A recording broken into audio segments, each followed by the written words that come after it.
Hello everyone. तो आज हम पढ़ेंगे एनसीईआरटी क्लासिक सोशल साइंस का चैप्टर 2 जिसका नाम है ओशियंस एंड कॉन्टिनेंट्स, मतलब महासागर और महाद्वीप। तो चलिए स्टार्ट करते हैं। तो सबसे पहले आपके स्क्रीन पर है distribution of land and water, जो कि आपका फर्स्ट टॉपिक है, इसे हम पढ़ेंगे। तो देखिए ये दो पिक्चर्स दिख रही हैं आपको स्क्रीन पर, ठीक है। सबसे पहली जो पिक्चर है, फर्स्ट पिक्चर है, ये है आपका नॉर्दर्न हेमिस्फीयर, अर्थ का नॉर्दर्न हेमिस्फीयर, ठीक है। एंड सेकंड पिक्चर है आपका अर्थ का साउदर्न हेमिस्फीयर, ठीक है। तो अब इस पिक्चर में हमें ये बताया जा रहा है कि जो हमारा स्पेस है, स्पेस से हमारी अर्थ का जो नॉर्दर्न हेमिस्फीयर पार्ट है वो कैसा दिखता है। ऐसा दिखता है। ऐसा दिखने से मेरा मतलब है कि जो ये लैंड का एरिया है, ये जो ग्रीन ग्रीन सा है, ये लैंड को रिप्रेजेंट कर रहा है, और जो ये ब्लू ब्लू कलर है ये आपका वाटर को रिप्रेजेंट कर रहा है, ठीक है। तो स्पेस से आपको जो नॉर्दर्न हेमिस्फीयर का पार्ट है वो ज्यादातर ग्रीन दिखता है। डेट मीन उसमें आपका ज्यादा लैंड है, ठीक है। लैंड एरिया ज्यादा दिखता है नॉर्दर्न हेमिस्फीयर में। एंड वहीं अगर हम बात करें साउदर्न हेमिस्फीयर की, तो हमारा स्पेस से साउदर्न हेमिस्फीयर का पार्ट ब्लू ब्लू ज्यादा दिखता है, यानी कि वाटर का भाग ज्यादा दिखता है, ठीक है। पानी का हिस्सा ज्यादा दिखता है, ठीक है। तो इसे और डीपली समझने के लिए आगे चलते हैं।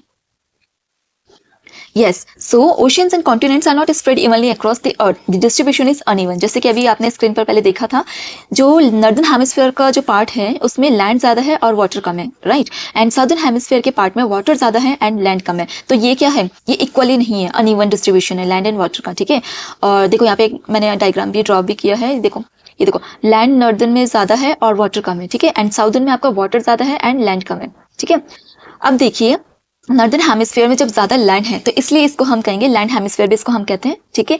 एंड सेम साउदर्न हेमिस्फीयर में वाटर ज्यादा है तो इसको हम वाटर हेमिस्फीयर भी कहते हैं, ठीक है। अच्छा, इसका नतीजा क्या होता है, ये जो डिस्ट्रीब्यूशन जो अनइवन है तो इसकी वजह से अफेक्ट्स होता है वेदर पैटर्न्स। अब वेदर पैटर्न्स क्या होता है, वेदर पैटर्न्स मतलब मौसम का स्वरूप, ठीक है, राइट। जैसे कि कहाँ ज्यादा बारिश होगी, कहाँ कम बारिश होगी, गर्मी सर्दी, ये सब वेदर में डिपेंड करता है, ठीक है। ओशियन करंट्स मतलब जो समुद्र का पानी होता है ना, ओशियन का जो पानी होता है, ठीक है, वो लगातार बहता रहता है और मोस्टली एक ही साइड बहता है, मतलब एक ही धार, जैसे नदी होती है, नदी एक तरफ बहती है, यानी कि नदी इधर भी बहेगी और इधर भी बहेगी, ऐसे ऐसे नहीं बहती नदी, ठीक है। नदी एक ही तरफ बहती है, तो इस चीज को हम कहेंगे ओशियन करंट्स, ठीक है। पानी की जो धारा होती है लगातार बहना, और क्लाइमेट आपको पता ही है, जलवायु जो कि काफी सालों बाद चेंज होती रहती है, तो यही सब अफेक्ट करती है uneven distribution of land and water, ठीक है। चलिए तो नेक्स्ट देखते हैं। अब आती है हमारी अर्थ, द ब्लू प्लैनेट। हमारी अर्थ को ब्लू प्लैनेट भी कहते हैं, क्यों? क्योंकि about 3/4 71% of earth surface is covered with water, these are the oceans, ठीक है। यहाँ पे एक चार्ट भी बना है, देखो, वेट, अगर आपको ये फर्स्ट पिक्चर आपको दिख रहा होगा तो देखो, इसमें मोस्ट ये जो ग्रीन ग्रीन सा पार्ट है ना, ग्रीन एंड ये येलोइश हल्का सा ब्राउन ब्राउन सा, ये है आपका लैंड, और ये जो ब्लू पार्ट है ये आपको पता ही है, ये सारा वाटर पार्ट है, ठीक है। तो आप खुद ही देख सकते हैं इस पिक्चर में कि आपकी जो ये अर्थ है, ठीक है, इस अर्थ में वाटर का जो पार्ट है वो ज्यादा है और जो लैंड का है वो कम पार्ट है, ठीक है। तो इसीलिए हमारी अर्थ को पानी ज्यादा है, इसलिए हम अपनी अर्थ को बोलेंगे ब्लू प्लैनेट, ठीक है। हमारी अर्थ को ब्लू प्लैनेट भी कहा जाता है क्योंकि पानी ज्यादा है, ठीक है। 71% पानी है, ठीक है। और जो ये पानी है इसी को हम ओशियन कहते हैं, ज्यादा मात्रा में पानी है, इसको हम कहेंगे ओशियंस, ठीक है। And the remaining 1/4 29% is land, ठीक है। और बाकी का जो बचा हुआ हिस्सा है वो लैंड है, ठीक है। यानी कि 71% आपका पानी है और 29% आपका लैंड है, ठीक है। और जो ये लैंड एरिया होता है, लैंड मास एरिया जो है आपका, इसी को हम कहेंगे कॉन्टिनेंट्स, ठीक है। आए समझ में? That's why astronauts called earth the blue planet when they see it from space. जैसे कि मैंने अभी बताया कि जब वो स्पेस से देखते हैं अपनी धरती को, जब वो देखते हैं तो ये देखो मोस्टली उनको ब्लू पार्ट नजर आता है, ठीक है। ज्यादातर धरती इस टाइप की होती है, ज्यादातर पूरी ब्लू है, लैंड एरिया जो है आपका वो काफी कम है 29%, और जो ब्लू पार्ट है वो आपका 71% पानी है, ओशियन है, ठीक है। एंड रिमेंबर, याद करने लायक ये वाला पॉइंट है आपका कि जो 97% जो वाटर है, ठीक है, अर्थ में, वो सॉल्टी है, सॉल्टी ओशियन वाटर है, ठीक है। और जो 3% है बाकी का बचा हुआ वो फ्रेश वाटर है, यानी कि जो हम पीने का जो पानी है हमारा वो काफी कम है, ठीक है, अकॉर्डिंग टू सॉल्ट वाटर, ठीक है। समुद्र का जो पानी है वो खारा है, ये तो सभी को पता होगा, ठीक है, तो वो पीने लायक नहीं होता है, ठीक है। वो ही सबसे ज्यादा है, वो 97% है। बट जो हमारा फ्रेश वाटर है जिसे हम पीने के लिए यूज करते हैं वो 3% ही है। तो इसीलिए कहते हैं कि पानी की बचाव करो, पानी का कंजर्वेशन करो, ठीक है, वाटर कंजर्वेशन करो, मोस्ट इंपॉर्टेंट, क्योंकि पीने का पानी अगर खत्म हो जाएगा तो धरती में जीवन ही खत्म हो जाएगा, राइट। ये कुछ बात है। अब देखिए आगे, What are oceans? The largest water bodies on earth are called oceans. जैसे कि मैंने अभी पहले बताया कि जो हमारी धरती है, हमारी धरती में 71% पानी है, ठीक है, और जो बाकी का बचा हुआ हिस्सा है वो है 29% लैंड, ठीक है। तो इसीलिए हमारी धरती को ब्लू प्लैनेट भी बोला जाता है, क्योंकि इसमें सबसे ज्यादा पानी है, और जो ये पानी है, ये जो वाटर बॉडी है, इसी को हम कहते हैं ओशियंस, ठीक है। दे आर ऑल कनेक्टेड, ये सारे ओशियंस आपस में कनेक्टेड हैं। ठीक है, जैसे कि आपको ये पिक्चर दिख रही है यहाँ पर, ये देखो, ये पूरा जो ब्लू ब्लू है ये सारा वाटर ओशियंस है। ठीक है, और ये सारे आपस में कनेक्टेड है, कहीं से भी ये देखो, ये सारे आपस में कनेक्टेड है। ठीक है, यस। तो ये जब ये सारे आपस में कनेक्टेड है ना, तो so water levels stay the same everywhere. जब ये सारे आपस में कनेक्टेड हैं, इसीलिए इनका जो एवरेज जो आपका वाटर लेवल माना जाता है ना, वो लगभग एक जैसा माना जाता है। ठीक है, सो इसी जो एवरेज वाटर लेवल होता है, जब एक जैसा माना जाता है, तो इसको हम कहते हैं मीन सी लेवल, जिसे हम शॉर्ट फॉर्म में MSL भी कहते हैं। ठीक है, और जो ओशियन होता है, ओशियन वाटर इज सॉल्टी, जैसे कि मैंने अभी पहले बताया यहाँ पर। ठीक है, 97% ओशियन जो पानी है वो है सॉल्टी है। ठीक है, और जो बाकी का जो 3% बचा है वो फ्रेश वाटर है। ठीक है, ये देखो, 97% of earth's water is in the oceans. ठीक है, सो जो ये 97% है यही सॉल्टी वाटर है, जो कि पीने के लायक बिल्कुल नहीं है। बाकी का जो 3% है वो फ्रेश वाटर है, जो कि पीने के लायक है। ठीक है, इसीलिए कहते हैं कि वाटर को कंजर्व करके रखो। ठीक है, पानी की अच्छे से इस्तेमाल करो, सही से इस्तेमाल करो, फालतू वेस्ट मत करो। ठीक है, अब देखते हैं 5 major oceans in the world. अब आते हैं ओशियंस के ऊपर कि कितने टाइप्स के ओशियंस हैं। सो आपके 5 ओशियंस हैं। ठीक है, पूरे वर्ल्ड में आपके 5 ओशियंस हैं। तो चलिए देखते हैं। यस, सो ये देखिए, ये हैं आपके 5 ओशियंस। सबसे पहले आता है आपका पैसिफिक ओशियन। ठीक है, जो कि आपका सबसे बड़ा ओशियन है। उसके बाद आपका अटलांटिक ओशियन, फिर इंडियन ओशियन, फिर साउदर्न ओशियन, फिर आपका आता है लास्ट में आर्कटिक ओशियन। ये आपका पिक्चर भी दिख रहा है। ठीक है, और इसका एक ट्रिक भी है याद करने का, जो कि है पैसा। ठीक है, ये देखो, लाइन वाइज से पैसा जो है आपका, ये आपका इजिली ट्रिक आप याद कर सकते हैं। इससे आपको पता चलेगा कि सबसे P for Pacific ocean, A for Atlantic ocean, I for Indian ocean, S for southern ocean and A for Arctic ocean. ठीक है, एंड ये लाइन वाइज है, मतलब ये बड़े से छोटे की तरफ जा रहा है। ठीक है, सबसे बड़ा आपका पैसिफिक है, फिर अटलांटिक, फिर इंडियन, फिर साउदर्न, फिर आर्कटिक। ठीक है, तो ये इस अकॉर्डिंग आप याद कर सकते हैं, पैसे के ट्रिक से आप याद कर सकते हैं पूरे ओशियंस को, पूरे 5 ओशियंस को। तो चलिए अब डिटेल से जानते हैं। यस, चलिए अब हम 5 ओशियंस को देखते हैं डिटेल से थोड़ा सा। सबसे पहले आपका पैसिफिक ओशियन आता है। ठीक है, world's largest and deepest ocean. ठीक है, वर्ल्ड का सबसे ज़्यादा बड़ा और सबसे ज़्यादा गहरा ओशियन यही है, पैसिफिक ओशियन। ठीक है, और जो उसका सबसे ज़्यादा गहरा जो पॉइंट है ना, उसका नाम है मरियाना ट्रेंच। ठीक है, और stretching from Asia Australia to the America, ये एशिया ऑस्ट्रेलिया से लेकर अमेरिका तक फैला हुआ है। ठीक है, और home to the ring of fire where most earthquakes are volcanoes occur. अब इसके अंदर ना रिंग ऑफ फायर है। रिंग ऑफ फायर क्या है? ये एक ऐसी जगह है जहाँ पर अर्थक्वेक्स और वोल्केनोज ज़्यादातर आते हैं। ठीक है, तो इसीलिए इसका नाम रिंग ऑफ फायर रखा है, जो कि पैसिफिक ओशियन के अंदर है। ठीक है, अब नेक्स्ट आता है आपका second Atlantic ocean, world's second largest and busiest ocean. ठीक है, separates the America from Europe and Africa, it connects major markets in America and Europe. अब ये वर्ल्ड का सबसे सेकंड नंबर पे लार्जेस्ट है। ठीक है, और बिजिएस्ट ओशन है। ठीक है, बिजिएस्ट ओशन क्यों कह रही हूँ मैं? क्योंकि जो मेजर मार्केट्स है, जैसे अमेरिका और यूरोप का जो मार्केट है ना, ये आपस में कनेक्ट होता है, यहीं से इनका ट्रेड्स वगैरह का काम होता है। ठीक है, इंपोर्ट एक्सपोर्ट का होता है। तो ये सबसे ज़्यादा बिजिएस्ट ओशन इसीलिए कहा जाता है क्योंकि मोस्टली इस ओशन के थ्रू ना ज़्यादातर इंपोर्ट एक्सपोर्ट का काम होता है। ठीक है, जो मेजर कंटिनेंट्स हैं जैसे अमेरिका, यूरोप वगैरह, तो काफ़ी ज़्यादा लेन देन का काम होता है इनके बीच में। ठीक है, और ये अमेरिका को अलग करता है किससे? यूरोप एंड अफ्रीका से। ठीक है, अब देखते हैं आपका थर्ड इंडियन ओशियन, जो कि एकमात्र ऐसा ओशियन है जिसका नाम हमारा इंडिया पे पड़ा है, कंट्री पे पड़ा है। ठीक है, surrounded by Asia, Africa and Australia. ठीक है, ये एशिया, ऑस्ट्रेलिया और अफ्रीका के चारों तरफ है। ठीक है, जो कि इंडिया के साउथ में भी पड़ता है, इंडिया के साउथ की तरफ है, नीचे की तरफ। और it's water are generally warmer compared with the other oceans. ठीक है, और जो इस ओशियन का जो पानी है ना, वो अदर ओशियंस के अकॉर्डिंग काफ़ी गर्म है। ठीक है, चलिए अब फोर्थ देखते हैं आपका southern ocean, also known as Antarctic ocean. क्यों? क्योंकि ये अंटार्कटिका से घिरा हुआ है। ठीक है, इसलिए इसको हम अंटार्कटिक ओशियन भी कहते हैं। It is extremely cold and filled with massive icebergs. ये काफ़ी ज़्यादा ठंडा होता है और इसमें काफ़ी बड़े बड़े बर्फ़ होती हैं। ठीक है, बड़े बड़े बर्फ़ के पहाड़ बनी होती हैं इसमें। ठीक है, अब नेक्स्ट देखते हैं आपका सबसे लास्ट आपका आर्कटिक ओशन, जो कि वर्ल्ड्स स्मॉलेस्ट एंड शैलोएस्ट ओशन है। सबसे ज़्यादा छोटा, और शैलोएस्ट मतलब होता है कम गहरा। ठीक है, सबसे ज़्यादा गहरा कौन था आपका? डीपेस्ट ओशन कौन था? Pacific ocean. ठीक है, और सबसे कम गहरा ओशन है आपका आर्कटिक ओशन। ठीक है, अराउंड नॉर्थ पोल। ठीक है, नॉर्थ पोल के साउथ साइड है और mostly covered by ice. Mostly covered by ice मैंने इसलिए लिखा है क्योंकि ये ज़्यादातर कवर्ड रहता है। आधे से ज़्यादा साल तो इसमें बर्फ़ ही जमी रहती है, चाहे सर्दी हो चाहे गर्मी हो, मोस्टली इसमें बर्फ़ जमी रहती है। ठीक है, तो एक और बात फ्रेंड्स, जो ये साउदर्न ओशियन और जो आर्कटिक ओशियन है ना, इन दोनों में कन्फ्यूजन होता है बस काफ़ी सारे स्टूडेंट्स को कि जब साउदर्न ओशियन में आइसबर्ग्स हैं तो आर्कटिक ओशियन में इतना जोर देके क्यों कहा जा रहा है कि मोस्टली कवर्ड बाय आइस, मतलब ज़्यादातर पूरे साल आइस रहती है? क्योंकि फ्रेंड्स इसमें एक कन्फ्यूजन, छोटा सा मैं कन्फ्यूजन दूर कर देती हूँ आपका।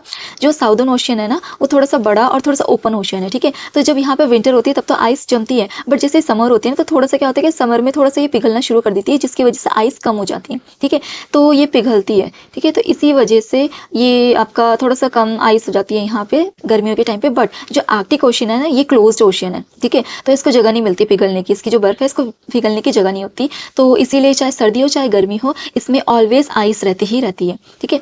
तो ये छोटा सा कन्फ्यूजन था जो काफ़ी सारे स्टूडेंट्स को होता है, जो कि मैंने क्लियर कर दिया है। तो चलिए, why oceans matter for life on earth. अब ओशन क्यों जरूरी है अर्थ में?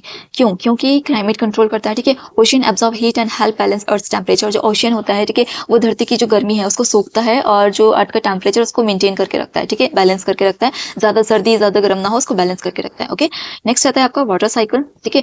Ocean water evaporates from clouds and brings rain, ठीक है। अब जो ओशन क्या करता है, जो वाटर होता है उसको इवेपोरेट करता है, ठीक है, भाप के उसमें रूप में बन के वो फिर क्या बनाता है, क्लाउड्स बनाता है, ठीक है, बादल बनाता है। और जब बादल बन जाते हैं उसके बाद क्या होती है, बारिश होती है, जो कि हमारे एग्रीकल्चर के लिए मोस्ट इंपॉर्टेंट है, ठीक है।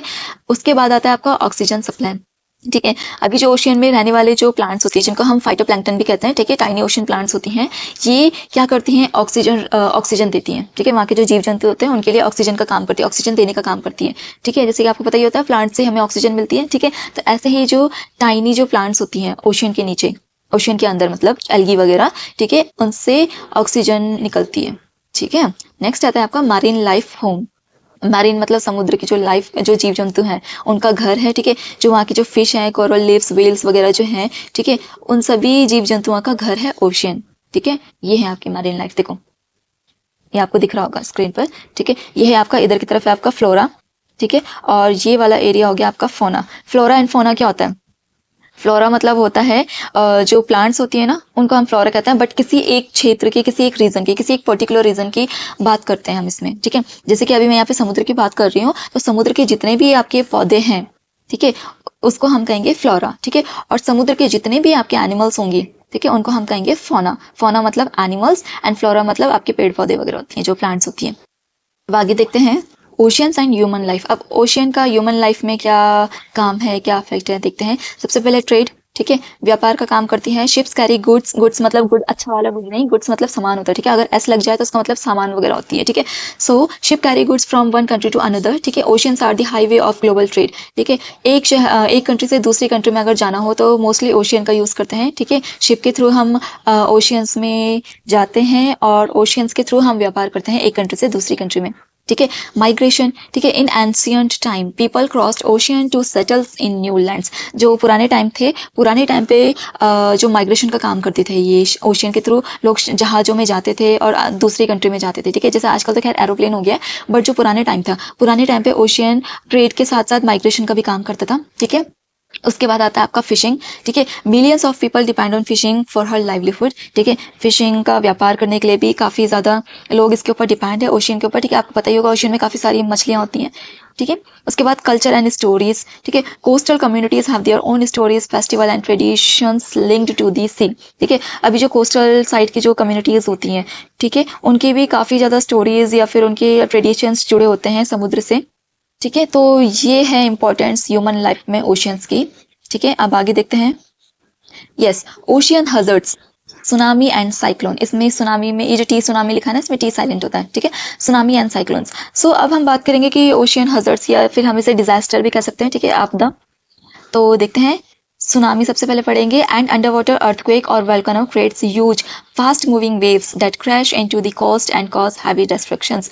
अब जो समुद्र के नीचे भूकंप आता है, ठीक है, या फिर जो वोल्केनोज वगैरह होती हैं, ठीक है, जब वो मूव करती है ना, उनकी वजह से क्या होती है, फास्ट मूविंग होती है। जो वेव्स होती है ना ओशियंस की, उनमें फास्ट मूविंग होती है, ठीक है। तो इस वजह से क्या होता है कि जो कोस्ट एरियाज होती हैं, जो समुद्र के किनारे वाले जो लैंड होती है, वहाँ के जो लोग होते हैं, वहाँ पे ज़्यादा डिस्ट्रक्शन हो जाता है, ठीक है। सुनामी आएगी, बाढ़ आएगी, तूफान आएगा तो क्या होगा, ऑब्वियसली वहाँ के पेड़ पौधे, जितने भी घर वगैरह लोग होते हैं, उनके लिए ज़्यादा प्रॉब्लम हो जाएगी, ठीक है। एक एग्जाम्पल है 2004 में इंडियन ओशियन, ठीक है, जो इंडियन ओशियन है उसमें सुनामी आई थी, जिसकी वजह से जो अंडमान निकोबार है, अंडमान निकोबार आइलैंड है और जो साउथ ईस्ट एशिया है ना, उसमें काफ़ी ज़्यादा तबाही हुई थी, ठीक है। अब साइक्लोन देखते हैं। Warm ocean water creates a low pressure area forming a storm of fast spinning winds with heavy rains. अब साइक्लोन क्या होता है, जो पानी होता है ना, वार्म ओशन वाटर होता है जो, ठीक है, तो वो एक लो प्रेशर बनाता है, जिसकी वजह से क्या होता है, स्टॉर्म, एक तूफान बनता है, ठीक है। और वो इतनी फास्ट स्पिनिंग करता है, इतनी फास्ट तरीके से घूमता है विंड के जरिए, ठीक है, जिसकी वजह से हैवी रेन आ जाती है, पूरी खतरनाक बारिश आ जाती है। ठीक है, वो घूमता रहता है, पूरा साइक्लोन, पूरा तूफान घूमता रहता है। ठीक है, उसकी वजह से काफ़ी हैवी बारिश आती है। ठीक है, और in India cyclones often form over the Bay of Bengal, ठीक है, and Arabian Sea mostly around the monsoon season. और इंडिया की बात अगर हम करें तो बे ऑफ बंगाल और अरेबियन सी में ज़्यादातर साइक्लोन्स आते हैं, जो कि ज़्यादातर मानसून सीजन में आते हैं। ठीक है, जुलाई से अगस्त के बीच में आते हैं। तो ये था आपका ओशियन हैजर्ड्स। नेक्स्ट देखते हैं व्हाट आर कॉन्टिनेंट्स। ठीक है, सो लार्ज लैंड मासेस। ठीक है, so a large continuous land mass on earth is called a continent.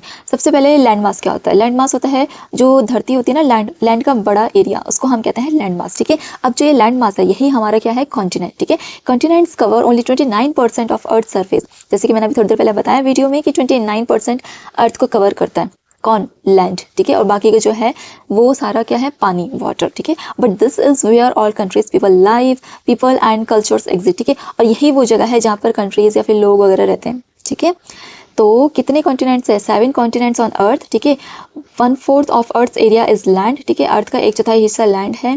Asia the largest continent, about 1/3 of all land. ठीक है, एशिया सबसे बड़ा कॉन्टिनेंट है। इन 7 कॉन्टिनेंट से सबसे बड़ा एशिया है। ठीक है, और ये 1/3 हिस्सा है लैंड का। ये जो 29% है ना, इस पूरे 29% में 1/3 हिस्सा तो यही ले लेता है, एशिया। ठीक है, तो चलिए अब डिटेल से पढ़ते हैं थोड़ा। सबसे पहले आप ये देखिए चार्ट वाइज, ये लाइन वाइज आप देख सकते हैं। ठीक है, सबसे पहले ये देखो मैंने चार्ट बनाया है। देखो सबसे पहला है एशिया। एशिया सबसे बड़ा है, ये आप स्क्रीन पर देखो, ये देखिए ये एरिया वाइज कितना बड़ा है। ठीक है, सबसे पहले आपका एशिया आता है, फिर आता है आपका अफ्रीका। अफ्रीका ये देखो, ये रहा। ठीक है, एशिया से थोड़ा सा सेकंड नंबर पे है लार्जेस्ट। देन आता है आपका नॉर्थ अमेरिका। ठीक है, ये रहा। फिर आता है आपका साउथ अमेरिका। ठीक है, जो कि ये है। ओके, फिर आपका आता है अंटार्कटिका, ये देखो सबसे नीचे, ये पोल्स की साइड है, साउथ पोल की साइड। ठीक है, उसके बाद आता है आपका यूरोप। ठीक है, यूरोप ये देखिए एशिया के साथ अटैच्ड है। ठीक है, और उसके बाद आता है आपका ऑस्ट्रेलिया। ठीक है, ये देखो ये ऑस्ट्रेलिया, यही सबसे छोटू सा है यहाँ पे कोन में। ठीक है, एक और बात फ्रेंड्स, जब एशिया और यूरोप है ना, ये दोनों को कनेक्ट है, तो इसको हम यूरेशिया भी कहते हैं। ठीक है, सो चलिए अब आगे देखते हैं। यस, अब हम पढ़ेंगे इनको डिटेल से। सो सबसे पहले आपका आता है एशिया। ठीक है, वर्ल्ड्स लार्जेस्ट कॉन्टिनेंट, सबसे पहले सबसे बड़ा कॉन्टिनेंट यही है। ठीक है, home to Mount Everest, the biggest mountain on earth. अब ये माउंट एवरेस्ट होम क्यों बोला मैंने? क्योंकि जो एशिया है, एशिया के अंदर नेपाल आता है। ठीक है, और नेपाल के अंदर माउंट एवरेस्ट आता है, और जो माउंट एवरेस्ट क्या है? पूरी अर्थ का सबसे हाईएस्ट माउंटेन है। ठीक है, इसीलिए इसको मैंने यहाँ पे लिखा है। ओके, उसके बाद आता है आपका Africa, world second largest continent. ठीक है, वर्ल्ड का सबसे सेकंड नंबर पे लार्जेस्ट कॉन्टिनेंट है, and home to the world's longest river the Nile, and the world's largest hot desert the Sahara. ठीक है, यानी कि जो लॉन्गेस्ट रिवर है, दुनिया की सबसे लंबी नदी जो नाइल है, वो कहाँ है? वो यहीं है, अफ्रीका के अंदर। ठीक है, और एक और बात, जो सबसे बड़ा डेजर्ट है, हॉट डेजर्ट, रेगिस्तान, वो सहारा डेजर्ट है। ठीक है, जो कि कहाँ है? अफ्रीका के अंदर ही है। ठीक है, तो ये है आपका अफ्रीका। थर्ड आता है आपका North America, world's third largest continent. ठीक है, अभी थर्ड नंबर पे लार्जेस्ट कॉन्टिनेंट है। इसका फीचर क्या है? Great Lakes, the world's largest wet yes the world's largest fresh water lake system. ठीक है, अब ये क्या है, किस चीज़ के लिए फेमस है? यहाँ पे काफ़ी सारी लेक्स हैं, मतलब काफ़ी सारी तो नहीं है, बट ज़्यादातर mostly fresh water lake system है यहाँ पे। ठीक है, मतलब जो धरती का जो 3% पानी है ना, उसमें से आधे से ज़्यादा तो यहीं है। ठीक है, फ्रेश वाटर लेक ज़्यादातर यहीं मिलती हैं।